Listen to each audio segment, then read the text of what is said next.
Assalamualaikum warahmatullahi wabarakatuh. Hai semuanya, perkenalkan nama aku Triani Banuati dari kelas Sirek 3B dengan NIM 0903 1282 328060. Di sini aku bakal ngejelasin materi mengenai From Governance to Communication yang dimana ini tuh materi dari chapter 2. Oke, from governance to communication. Nah, komunikasi pada dasarnya melibatkan pertukaran informasi antara pengirim dan penerima.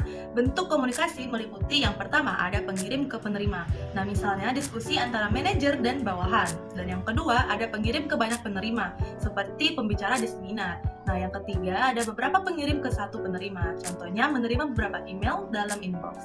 Dan yang terakhir beberapa pengirim ke beberapa penerima, seperti rapat atau diskusi kelompok. Nah, pilihan media komunikasi seperti telepon dibandingkan email memengaruhi efektivitas pertukaran. Setiap media memiliki kelebihan dan kekurangan masing-masing. Selanjutnya, communication and governance. Nah, tata kelola organisasi berkaitan dengan kepemimpinan, pengawasan, dan manajemen yang konsisten. Keputusan yang dibuat oleh badan tata kelola membantu organisasi mencapai tujuan, seperti keputusan untuk meningkatkan keterampilan komunikasi karyawan IT melalui panduan pelatihan ini. Nah, tata kelola menanamkan dasar komunikasi yang kemudian menyebar ke seluruh lapisan organisasi.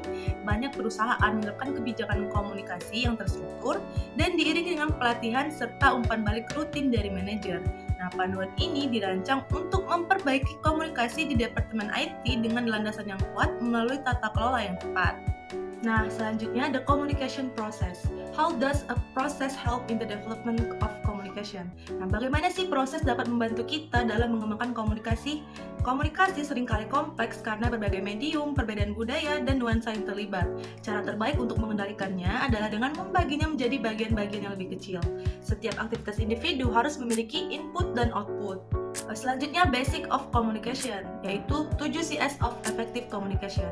Dalam organisasi IT, komunikasi yang tepat sangat penting. Nah, 7 Cs komunikasi memberikan dasar sederhana dan penting untuk keterampilan komunikasi. Memahami dan menerapkannya akan membantu menjadikan komunikasi efektif sebagai kebiasaan. Nah, yang pertama ada completeness, yang artinya informasi atau pesan disampaikan harus lengkap dan tidak ada yang terlewat. Dan yang kedua ada consistence, yaitu komunikasi harus lengkap namun tetap ringkas. Minimalkan informasi yang disampaikan untuk menjaga efisiensi dan mengurangi kesalahan. Dan yang ketiga ada coherent, yang artinya informasi atau pesan yang disampaikan harus logis dan disusun secara terstruktur dengan baik. Nah, yang keempat ada concrete, yaitu pastikan pesan yang disampaikan jelas dan tidak ambigu. Gunakan contoh fakta dan data untuk memperjelas dan memperkuat poin sehingga penerima dapat memahami dengan tepat apa yang kita sampaikan.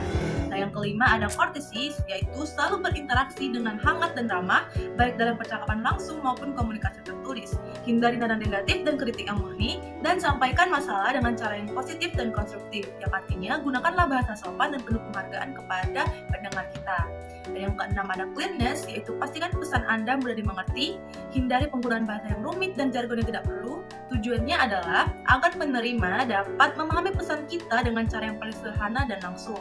Dan yang terakhir yaitu yang ketujuh, yaitu correctness. Nah, periksa dan pastikan komunikasi yang disampaikan bebas dari kesalahan tata bahasa dan ejaan, baik dalam konten maupun penyampaiannya. Kesalahan tersebut dapat menurunkan kualitas pesan dan mengurangi kepercayaan penerima. Nah, selanjutnya yaitu type of communication. Nah, komunikasi verbal sering memerlukan dukungan nonverbal untuk meningkatkan efektivitasnya. Bentuk nonverbal menambah konteks dan makna yang tidak bisa disampaikan hanya dengan kata-kata. Kita sering menggunakan bentuk nonverbal lebih banyak daripada verbal. Nah, berikut ini jenis-jenis komunikasi tersebut. Yang pertama, ada komunikasi lisan. Kedua, ada komunikasi tertulis. Yang ketiga, ada ekspresi wajah. Dan yang keempat, bahasa tubuh. Nah, 5 ada paralinguistik, 6 ada tanda, 7 ada proxemic, ke-8 ada haptik, yaitu ke-9 ada penampilan. Nah, selanjutnya aku bakal kasih tips berkomunikasi antar budaya. Yang pertama ada berbicara perlahan.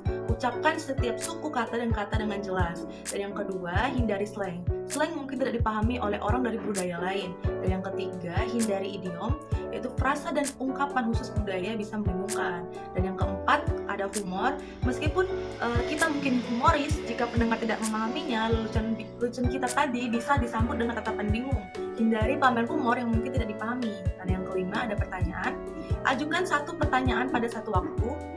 Oke, sekian video penjelasan dari aku. Sampai jumpa di lain kesempatan. Bye-bye.